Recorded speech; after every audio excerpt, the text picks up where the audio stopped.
ओम ज्ञानतिमिरान्धस्य ज्ञानाञ्जनशलाकाय चक्षुरुन्मीलितं येन तस्मै श्रीगुरवे नमः।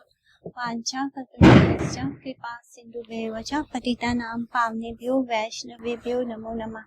जय श्री कृष्ण चैतन्य प्रभु नित्यानंद श्री अद्वैत गदाधर शिवासादि गौर भक्तवृंद। हरे कृष्ण कृष्ण कृष्ण हरे हरे, हरे राम राम राम हरे हरे। तो आगे बढ़ेंगे हम लोग। कल पहुंच गए थे हम भांडोखोर में, जहाँ दूध रखने के लिए बड़े बड़े पात्र होते हैं, उनको भांड कहा जाता था। वहां पर वो भांडों को धोया जाता था और रखा जाता था दूध से भरे हुए पात्रों को, इसलिए उस जगह का नाम ही भांडोखोर हो गया। अब हम आगे बढ़ेंगे मेहरान गांव में। ये स्थान भांडोखोर से 2 मील की पश्चिम में स्थित है। यह श्री कृष्ण के चाचा अर्थात ब्रजराज नंद के द्वितीय ज्येष्ठ भ्राता अभिनंदन गोप का गांव है। यह यहीं पर वास करते थे। कृष्ण के जो चाचा थे ये उनका गांव है। पास ही इनकी गौशाला थी और कोई इस स्थान को यशोदा का पितरालय भी मानते हैं। गांव के पूर्व में क्षीर सागर विराजमान है। कहा जाता है शिवरात्रि के दिन अर्धरात्रि के समय उस कुंड के बीच में दूध की एक धारा निकलती है, इसीलिए इसे क्षीर सागर कहते हैं। एक समय बालकृष्ण को लेकर यशोदा मैया अपने जेठ अभिनंदन गोप के यहाँ आई थी। भोजन के पश्चात रात में यशोदा मैया पलंग पर कृष्ण को गोदी में लेकर सुला रही थी।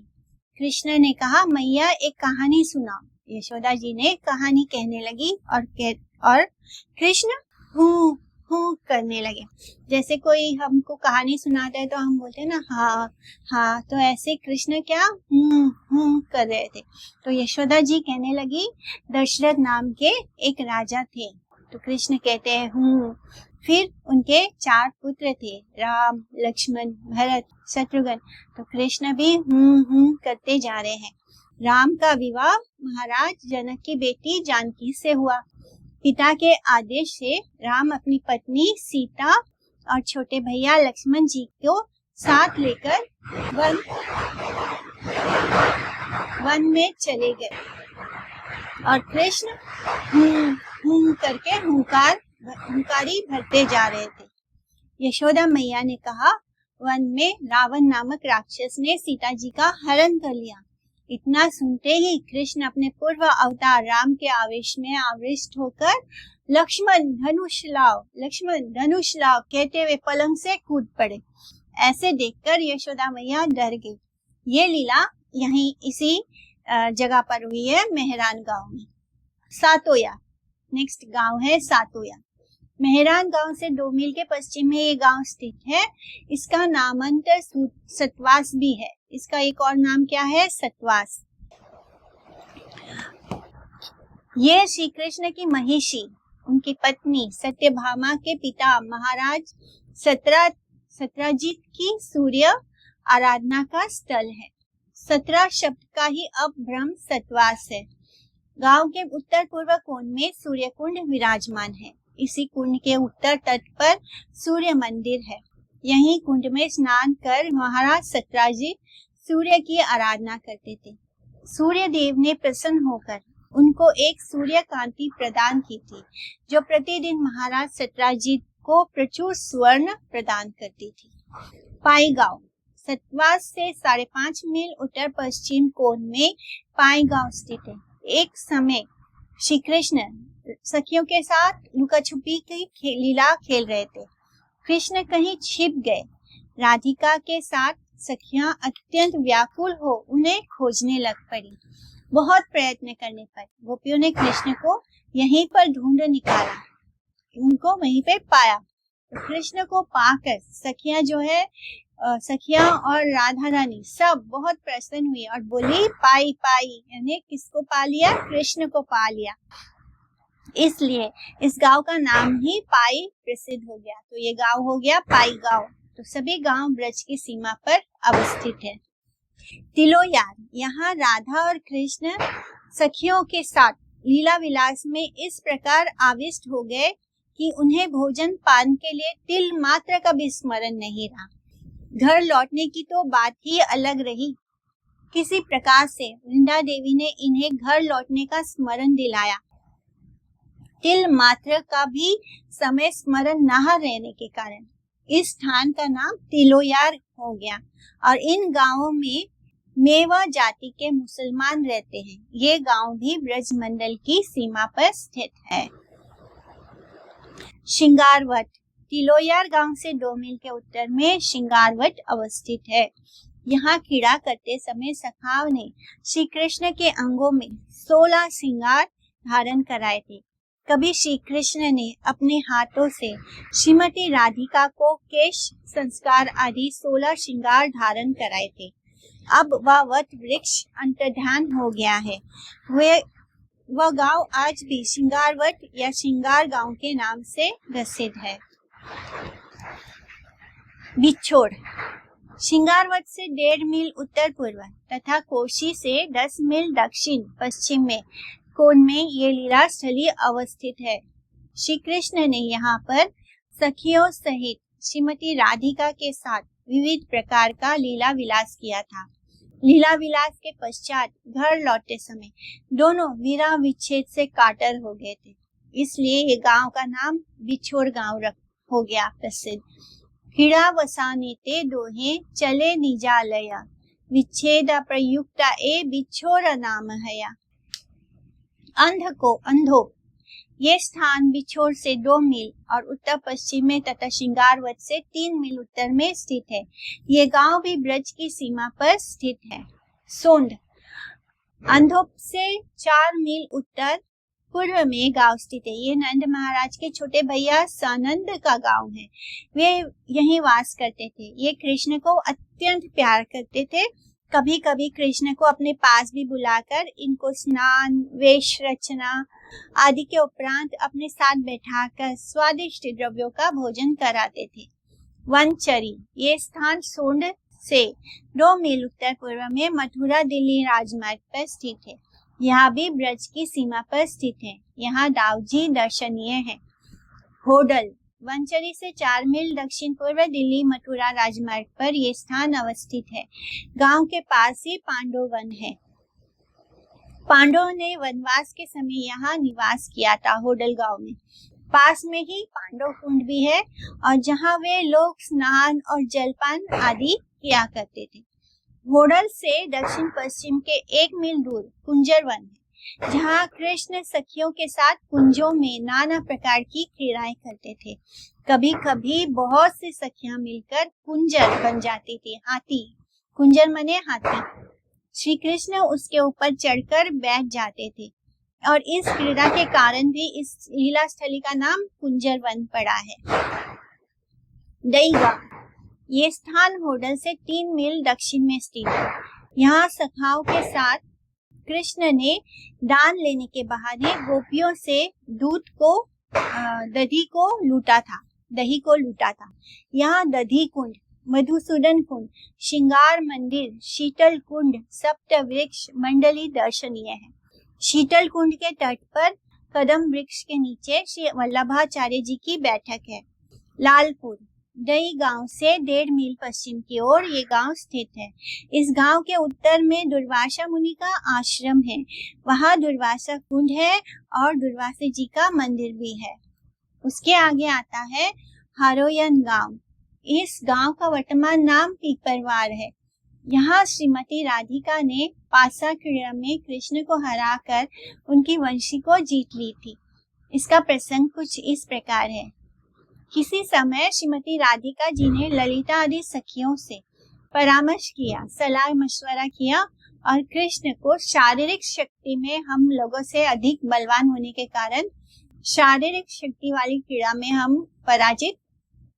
हमें पराजित कर देते हैं। यानी कृष्ण तो फिजिकली स्ट्रॉन्गर है, इसलिए जब हम इनके साथ कोई ऐसी शारीरिक शक्ति वाली क्रीड़ा खेलते हैं तो कृष्ण हमको हरा देते हैं। इसलिए तुम लोग बुद्धि से संबंधित एक ऐसी क्रीड़ा का आविष्कार करो जिसमें हम कृष्ण को सरलता से पराजित कर सकें। लीला सखी ने श्रीमती जी को पाशा क्रीड़ा के द्वारा कृष्ण को हराने का परामर्श दिया। परामर्श के पश्चात सखियों ने कृष्ण को पाशा क्रीड़ा के लिए चुनौती दे दी। खेल आरंभ होते ही श्रीमती राधिका जी ने सहज रूप में ही कृष्ण को पराजित करके बाजी में रखी हुई उनकी वंशी छीन ली और पास ही बैठे मनु मंगल ने खीन होकर कहा, कन्हैया, गोपियों ने अभी तुम्हारी वंशी ले ली, फिर ये तुम्हारा सर्वस्व हरण कर लेंगी। तुम गोचारण में ही प्रवीण हो, गौओं को ही चराओ। तुम इसे इस प्रकार पराजित होता देखकर मुझे बहुत दुख होता है। ऐसे कहकर ही करके हंसने लगा। कृष्ण ने उसे वाचाल ब्राह्मण कहकर डांट डपट कर चुप रहने के लिए कहा। इस लीला के कृष्ण पाशा क्रीड़ा में हारने के कारण इस गांव का नाम क्या हो गया? हारोयन पड़ा, यानी हारोयन गांव। सांचुली हारोयन ग्राम से 4 मील दक्षिण कोण में अथवा नंदगांव से 6 मील उत्तर पश्चिम कोण में ये गांव स्थित है। इस गांव में चंद्रावली सखी का मंदिर तथा सूर्य कुंड दर्शनीय स्थान है। चंद्रावली सखी यहीं सूर्य पूजा के बहाने कृष्ण से मिलती थी। गेंडो सांचुली ग्राम से 3 मील पूर्व में ये गांव स्थित है। यहाँ कृष्ण और बलदेव सखाओं के साथ गेंद खेलते थे, इसलिए इसका नाम ही गेंडो हो गया। और उत्तर कुंड में गेंद कुंड, श्री बलराम के खड़े होने का स्थान। गांव के ईशान कोण में उत्तर पूर्व में गेंदखोर, कृष्ण के खड़े होने का स्थान। गांव के पूर्व में गैधर वन, दक्षिण में बेलवन कुंड, दक्षिण पश्चिम में गोपी कुंड, पश्चिम में जलभर कुंड, गोपी के जल भरने का कुंड, तथा वायु कोण में विहार कुंड है।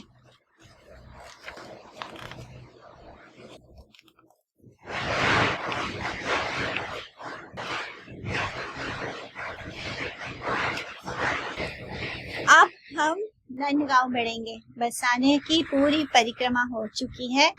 अब हम जाएंगे नंदगांव। नंदगांव में ब्रजराज श्री नंद महाराज जी का राजभवन है। यहाँ श्री नंद राय, उपानंद, अभिनंद, सुनंद तथा नंद ने वास किया है, इसलिए ये नंदगांव सुखद स्थान है। नंद यानी आनंद। यत्र नंदोपानंद दास्ते प्रतिनंदाधिनंदना चक्रुर वासम सुख स्थानम यतो नंदाभिधाननम। आदि पुराण का ये श्लोक है। तो गोवर्धन से 16 मील पश्चिम उत्तर कोण में, कोसी से 8 मील दक्षिण से तथा वृंदावन से 28 मील पश्चिम में नंदगांव स्थित है। नंदगांव की जो प्रदक्षिणा होती है वो 4 मील की होती है। यहाँ पर कृष्ण लीलाओं से संबंधित 56 कुंड है, जिनके दर्शन में 3-4 दिन लग जाते हैं। देवाधिदेव महादेव शंकर ने अपने आराध्य देव श्री कृष्ण को प्रसन्न करके ये वर मांगा था कि मैं आपकी बाल लीलाओं का दर्शन करना चाहता हूँ। स्वयं भगवान श्री कृष्ण ने नंदगांव में उन्हें पर्वताकार में स्थित होने का आदेश दिया।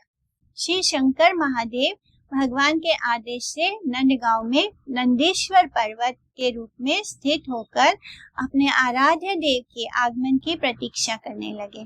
तो जिस तरह ब्रह्मा जी और विष्णु जी सांक्रिक होर में दोनों पर्वत बनकर हैं, उसी तरह शिव जी जो है वो नंदगांव में नंदेश्वर पर्वत के रूप में है। श्री कृष्ण परम वैष्णव शंकर जी की अभिलाषा को पूर्ण करने के लिए नंदीश्वर पर्वत पर ब्रजवासियों, विशेषतः नंद बाबा, यशोदा मैया तथा गोप सखाओं के साथ अपनी बाल्य एवं पौगंड अवस्था की मधुर लीलाएं करते हैं। द्वापर युग के अंत में देवमीर नामक एक मुनि थे। उनकी 2 पत्नियां थी, एक क्षत्रिय वंश की, दूसरी गोप वंश की। पहली जो क्षत्रिय पत्नी थी सूरसेन तथा दूसरी गोप पत्नी से पर्जन्य गोप पैदा हुए। तो ये पूरी शुरुआत से स्टोरी है कि देवमीर नाम का एक मुनि थे और उन मुनि की 2 पत्नी थी, एक क्षत्रिय वंश की और एक गोप वंश की। तो जो क्षत्रिय वंश की पत्नी थी उससे उन्हें सूरसेन नाम का पुत्र प्राप्त हुआ और जो गोप पत्नी थी उससे उन्हें पर्जन्य गोप पैदा हुए थे। सूरसेन से वसुदेव आदि क्षत्रिय पुत्र उत्पन्न हुए। पर्जन्य गोप से कृषि और गोपालन के द्वारा अपना जीवन निर्वाह करते थे और पर्जन्य गोप अपनी पत्नी वरीयसी गोपी के साथ नंदीश्वर पर्वत के निकट निवास करते थे।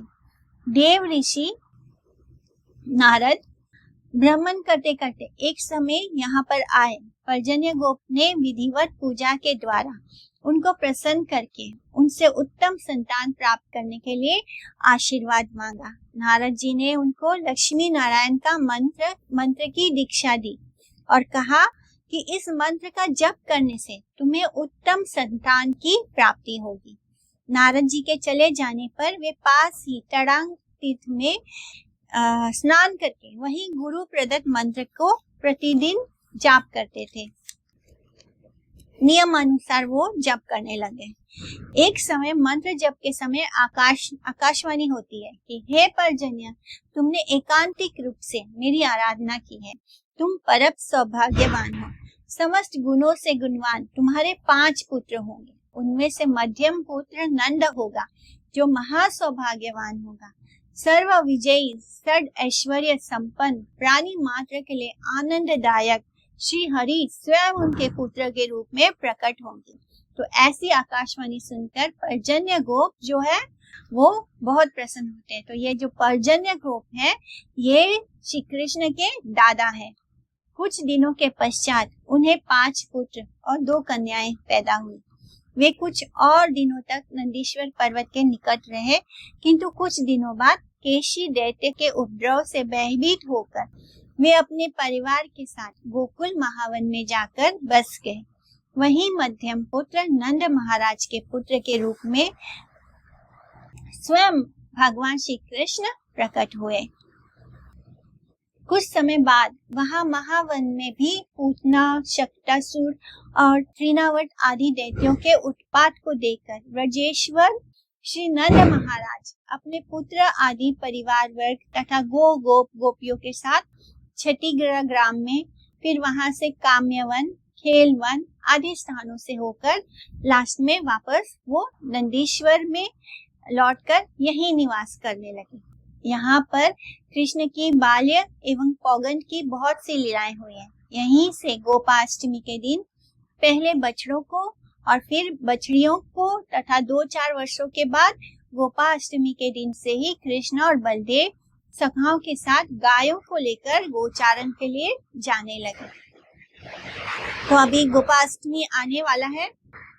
उसी दिन से कृष्ण ने जो है नंदेश्वर पर्वत से ही, नंदगांव से ही अपनी जो बछड़ों को चराना आरंभ किया था। 2-4 वर्ष के जब वो थे, तो उसके बाद वो गोपाष्टमी के दिन से ही गायों को जो है उनको चराना आरंभ किया था। यहाँ नंदगांव में कृष्ण की बहुत सी दर्शनीय लीला स्थलियां हैं। उनका सारा बचपन उसी जगह बीता है। नंद भवन नंदेश्वर पर्वत से संलग्न यानी सटा हुआ दक्षिण की ओर नंद भवन की पौड़ी का भगना अवशेष नाम मात्र ही अवशिष्ट है। यानी जो उनका नंद भवन था उसका बस बहुत ही थोड़ा सा कुछ निशानी बचा है अभी।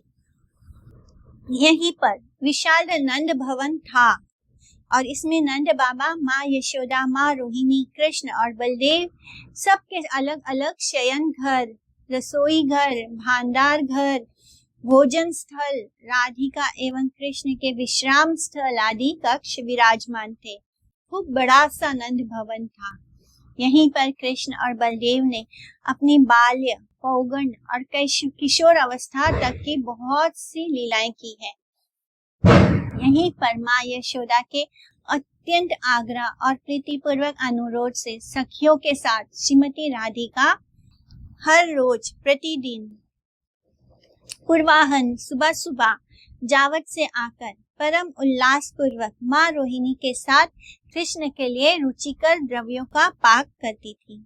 खाना बनाती थी और कृष्ण पास के बृहद भोजनागर में सखाओं के साथ भोजन करते थे।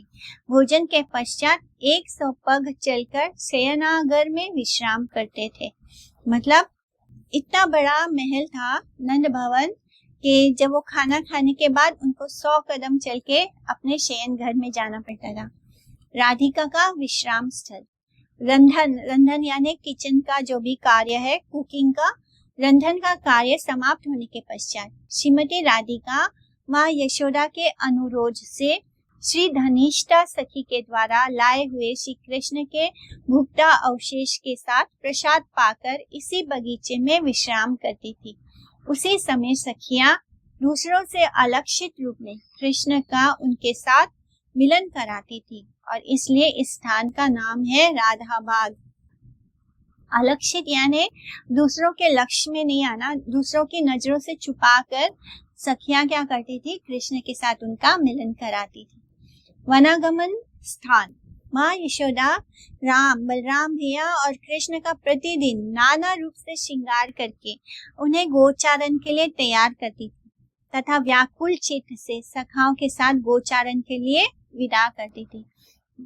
यशोदा मैया जितनी भी गोपियां हैं वो सबको कृष्ण से एक पल के लिए भी दूर होना यानी ऐसे लगता था जैसे युग युग बीत रहे हों। तो माँ बड़े ही भारी मन से उनको गोचारण के लिए भेजती थी। गोचारण गमन मार्ग, सखाओं के साथ नटवर राम कृष्ण गोचारण के लिए इसी मार्ग से होकर निकलते थे। राधिका विदा स्थल, माँ यशोदा श्रीमती राधिका को गोदी में बैठाकर रोती हुई उसे जावत के लिए यहाँ से विदा करती थी। दधी मंथन का स्थल, यशोदा जी यहाँ नित्य प्रति प्रातः काल दधी मंथन करती थी, दही मथती थी और आज भी यहाँ एक बहुत बड़ी दधी का मटकी दर्शनीय है। दही का एक बहुत बड़ा मटकी अब आज भी वहाँ रखा हुआ है उसी समय का। पौर्णमासी जी का आगमन पथ, बाल कृष्ण का दर्शन करने के लिए योग माया जो है वो एक बूढ़ी वृद्ध के रूप में ब्रज में निवास करती थी, तो उनका नाम पौर्णमासी था।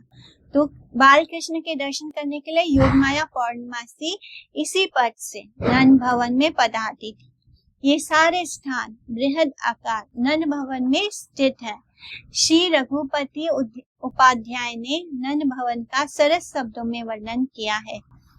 श्रुतिम परे स्मृति मितरे भारत मन्ये भजन्तु भव भीताः अहमिहा नंदम वंदे यश्या लिंदे परम ब्रह्मा।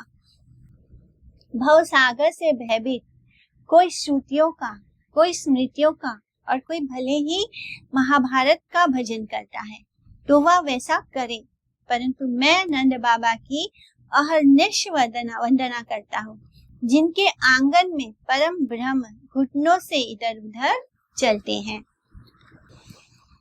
नंद कुंड, नंद भवन से थोड़ी दूर दक्षिण में नंद कुंड है। महाराज नंद प्रतिदिन प्रातः काल यहाँ स्नान, संध्या, मंत्र जप आदि करते थे। कभी कभी कृष्ण और बलराम को भी अपने कंधों पर बैठा कर लाते थे, उन्हें भी स्नान कराते थे। कुंड के तट पर स्थित मंदिर में नंद बाबा और उनकी गोद में बैठे बाल स्वरूप कृष्ण एवं दाऊ जी की बड़ी मनोहर झांकी है। नंद बैठक, ब्रजेश्वर महाराज नंद यहाँ पर अपने बड़े और छोटे भाइयों, वृद्ध गोपों तथा पुरोहित आदि के साथ समय समय पर बैठकर कृष्ण के कल्याणार्थ विविध प्रकार के परामर्श आदि करते थे। क्योंकि जब तब जो कंस है किसी न किसी असुर को मारने के लिए भेज देता था, कृष्ण को मारने के लिए यहाँ भेजता रहता था। हर समय कोई ना कोई विपदा आते रहती थी असुरों के रूप में। इसलिए इस नंद बैठक वही स्थान है जहाँ पर नंद बाबा जो है अन्य गोपों के साथ बैठकर, पुरोहितों के साथ, ज्ञानी वृद्ध गोपों के साथ, इन सब लोगों के साथ बैठकर कृष्ण के लिए क्या कल्याण है, क्या सही है, ये बातों पर वो बैठकर डिस्कशन करते थे, परामर्श लेते थे, सबसे काउंसलिंग यानी वो सबसे पूछते थे कि उनको क्या करना चाहिए, कृष्ण की रक्षा कैसे होगी। 84 कोस ब्रज में महाराज नंद की बहुत सी बैठकें हैं। ऐसी बहुत सारी बैठकें की स्थली है इस 84 कोस में। नंद बैठक नाम से हमें मिलेंगे। नंद बाबा गोकुल के साथ जहाँ भी विराजमान होते वहीं पर समयोचित बैठकें हुआ करती थी। इस प्रकार की बैठकें छोटी और बड़ी बैठक तथा अन्य स्थानों में भी है। नंद बाबा गोप, गोपी आदि के साथ जहाँ भी निवास करते थे उसे नंद गोकुल कहा जाता था। जहाँ भी नंद बाबा जिस स्थान पर उन्होंने निवास किया कृष्ण की रक्षा के लिए, उन्हें एक स्थान छोड़कर दूसरे स्थान पर जाना पड़ता था रहने के लिए, तो हर वो स्थान को नंद गोकुल कहा गया है। बैठकें कैसी होती थी उसका एक प्रसंग इस प्रकार है। तो वो प्लेस जहाँ पर उनकी मीटिंग होती थी, गिरिराज गोवर्धन को 7 दिनों तक अपनी कनिष्ठ अंगुली पर धारण करके 7 वर्षीय, जो कि आज के ही दिन किया था, 7 वर्षीय कृष्ण ने इंद्र का घमंड चकनाचूर कर दिया था। इससे सभी वृद्ध गोप बड़े आश्चर्यचकित हुए। उन्होंने एक बैठक की। ज्येष्ठ भ्राता उपानन उस बैठक के सभापति हुए। नंद बाबा भी उस बैठक में बुलाए गए। वृद्ध जो बूढ़े बुजुर्ग गोप थे, उन्होंने बैठक में अपना अपना मंतव्य, उनकी जो अपनी अपनी राय है उसको प्रकट किया कि कृष्ण एक साधारण बालक नहीं है। जन्म लेते ही इसने पूतना जैसी भयंकर राक्षसी को खेल खेल में ही मार डाला।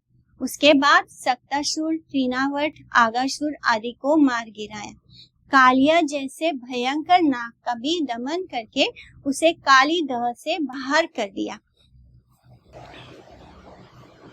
और फिर अभी कुछ ही दिन हुए हैं, गिरिराज जैसे विशाल पर्वत को 7 दिनों तक अपनी कनिष्ठ अंगुली पर धारण करके मूसलाधार वृष्टि यानी आंधी, तूफान, बिजली से अपनी हम सब ब्रजवासियों की रक्षा की। तो ये कोई साधारण बालक का कार्य हो ही नहीं सकता। हमें तो ऐसे लगता है कि ये कोई सिद्ध पुरुष है या कोई देवता है अथवा स्वयं ही ये नारायण है। जैसे चैतन्य महाप्रभु के बारे में सब बोलते थे, उसी तरह यहाँ पर कृष्ण के बारे में बोला जाता है। सारे बोल रहे हैं कि ये तो कोई साधारण व्यक्ति नहीं है, या तो ये कोई सिद्ध पुरुष है, या फिर ये कोई देवता है, या फिर ये स्वयं ही नारायण है। नंद और यशोदा का पुत्र मानकर इसे हम डांटना, डपटना, चोर, उद्धन आदि संबोधित करना बिल्कुल उचित नहीं है। अतः नंद, यशोदा और गोपी सावधानी से सदैव इसके साथ प्रीति और गौरव में व्यवहार ही करें, यानी बहुत ध्यान से इसको आदर सम्मान दिया जाना चाहिए। इस तरह हम लोग कभी इसको चोर बोलते हैं, कभी उद्धन बोलते हैं, जैसे मन क्या उस वैसे डांटते हैं, डपटते हैं। हमको इसके साथ, कृष्ण के साथ ऐसा नहीं करना चाहिए। सभी ने मिलकर नंद बाबा को इस विषय में सतर्क कर दिया। तो सबने नंद बाबा को ऐसे बोला। नंद बाबा हंसने लग गए। हंसते हुए उनकी बातों को हंसी में उड़ा दिया और कहा, आदरणीय सज्जनों, आपका वचन, आपने जो बोला वो मैंने श्रवण किया, किंतु मैं कृष्ण में लेश मात्र भी किसी देवत्व या भगवत्ता का लक्षण नहीं देख रहा हूँ। कोई भगवान नहीं है वो, मैं इसे जन्म से जानता हूँ। भला भगवान को भूख लगती है, प्यास लगती है? यह मक्खन और रोटी के लिए दिन में 50 बार रोता है। क्या भगवान चोरी करता है, झूठ बोलता है? ये गोपियों के घरों में जाकर मक्खन चोरी करता है, झूठ बोलता है, नाना प्रकार के उपद्रव करता है। पड़ोस की गोपियां इसे चुल्लू भर मट्ठे के लिए, लड्डू के लिए तरह तरह से नचाती है। वो सब कृष्ण को लालच देती थी कि हम तुमको 1 कटोरी छाछ देंगे, मट्ठा देंगे पीने के लिए, 1 लड्डू देंगे, और ऐसे बोल के उनको नचवाती थी। और कृष्ण भी बहुत अच्छे से नाचते थे उस 1 लड्डू पाने के लिए, थोड़ी से छाछ के लिए। इसके साथ साथ खिलवाड़ करती हैं, कृष्ण को इस तरह नचाती हैं, खिलवाड़ करती हैं। भला भगवान को इसकी कोई जरूरत है? जैसा भी हो, जब इसने हमारे घर में पुत्र के रूप में जन्म ग्रहण किया है, तब इसके प्रति हमारा यही कर्तव्य है। भविष्य में ये सदाचार आदि सर्वगुण संपन्न आदर्श व्यक्ति बने। मतलब अब ये हमारा कर्तव्य है कि हम इसको अच्छे संस्कार दें, इसलिए चाहे उसके लिए हम उसको डांटे डपटे कुछ भी करना पड़े। तो इसने हमारे घर में जन्म लिया है, तो अब इसलिए हमारा कर्तव्य है कि हम इसको बहुत अच्छे संस्कार दें। हाँ, एक बात है कि महर्षि गर्गाचार्य ने नामकरण के समय ये भविष्यवाणी की थी कि तुम्हारा ये बालक गुणों में भगवान नारायण के समान होगा, अतः चिंता की तो कोई बात नहीं है। इसके अतिरिक्त कभी कभी कृष्ण के हित में उनकी सगाई के लिए तथा अन्य विषयों के लिए समय समय पर बैठकें हुआ करती थी। यशोदा कुंड, नंद भवन के उत्तर में ये कुंड अवस्थित है। माँ यशोदा यहाँ प्रतिदिन स्नान करती थी। कभी कभी कृष्ण और बलराम को भी साथ लाती थी तथा उन दोनों बालकों की बाल क्रीड़ा को देखकर दर्शन करके अत्यंत आनंदित होती। जिस तरह दोनों भाई आपस में बातें करते, छोटी छोटी बातों पे नोकझोंक करते, और जिस तरह कृष्ण बलराम भैया से बातें करते थे, जिस तरह से बलराम कृष्ण से बातें करता, ये सब देखकर माता बहुत आनंदित होती थी। उनका खेलना, ये सब देखकर माँ बहुत खुश होती थी। कुंड के तट पर नरसिम्हा जी का मंदिर है। माँ यशोदा स्नान करने के पश्चात नरसिम्हा देव के निकट कृष्ण के कुशल क्षेम के लिए प्रार्थना करती थी। यशोदा कुंड के पास ही निर्जन स्थल में एक प्राचीन गुफा है, जहाँ अनेक संत महानुभावों ने साधना करके भागवत प्राप्ति की है। सिद्ध महात्माओं की ये भजन स्थली आज तक निरपेक्ष साधकों को भजन के लिए आकर्षित करती है। यशोदा कुंड के पास ही कारोहरो कुंड है। हाउ पिलाव, यशोदा कुंड के पश्चिमी तट पर सखाओं के साथ कृष्ण की बाल क्रीड़ा का ये स्थान है। यहाँ सखियों के साथ कृष्ण बलदेव दोनों भाई बाल क्रीड़ा करने में इतने मगन हो जाते थे, तन्मय हो जाते थे कि उनको भोजन करने का भी स्मरण नहीं रहता था, कोई सुधि नहीं, बस खेलने में हो जाते थे। मैया यशोदा कृष्ण बलराम को बुलाने के लिए रोहिणी जी को भेजती थी, किंतु जब वे बुलाने जाती तो उनकी पकड़ में ही नहीं आते, उनको भी चकमा दे देते और इधर उधर भाग जाते थे। इसके पश्चात यशोदा जी स्वयं जाती और नाना प्रकार की भंगिमा के द्वारा उन बड़ी कठिनता से दोनों को पकड़कर घर लाती, उन्हें स्नान आदि कराकर भोजन कराती। कभी कभी यहीं पर राम कृष्ण को हवा का भय दिखाकर कृष्ण गोदी में पकड़ कर ले आती, यानी हवा है, हवा आकर आपको पकड़ लेगा, जैसे कोई भूत है, हवा है, तो ऐसे वो आकर तुमको पकड़ लेगा, इसलिए उनको डरा डरा कर कृष्ण को घर ले आती थी। उस समय कृष्ण मैया से हवा दिखाने का हद करते, फिर वो बोलते मुझे हवा देखना है, मुझे हवा दिखाइए। तो मैया मैं हवा देखूंगा। आज भी हवा की प्रस्तरमयी मूर्तियां कृष्ण की इस मधुर बाल लीला का स्मरण कराती। तो आज भी वहां पर पत्थर पर कुछ अजीब सी आकृति बनी हुई है जिसको हवा बोला जाता है, तो वो आज भी मौजूद है वहां पे। दूर खेलन मत जाओ, लाल यहाँ हाउ आए हैं, हंसकर पूछत कान्हा मैया ये किन पठाए हैं, यानी इनको किसने भेजा है। माँ बोलती है कि दूर खेलने मत जाओ लाला, यहाँ पर हवा है, और कृष्ण हंसकर पूछते कि माँ इनको किसने भेजा है। मधुसूदन कुंड, नंदीश्वर के उत्तर में यशोदा कुंड के पास ही नाना प्रकार के पुष्पों से लदे हुए वृक्ष लताओं के बीच में ये कुंड सुशोभित है।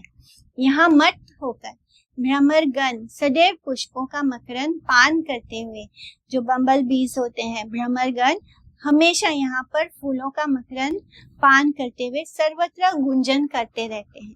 कृष्ण सखाओं के साथ वन में खेलते हुए भ्रमरों के गुंजन का अनुकरण करते हैं। कृष्ण भी गुंजनों की आवाज निकालते हैं।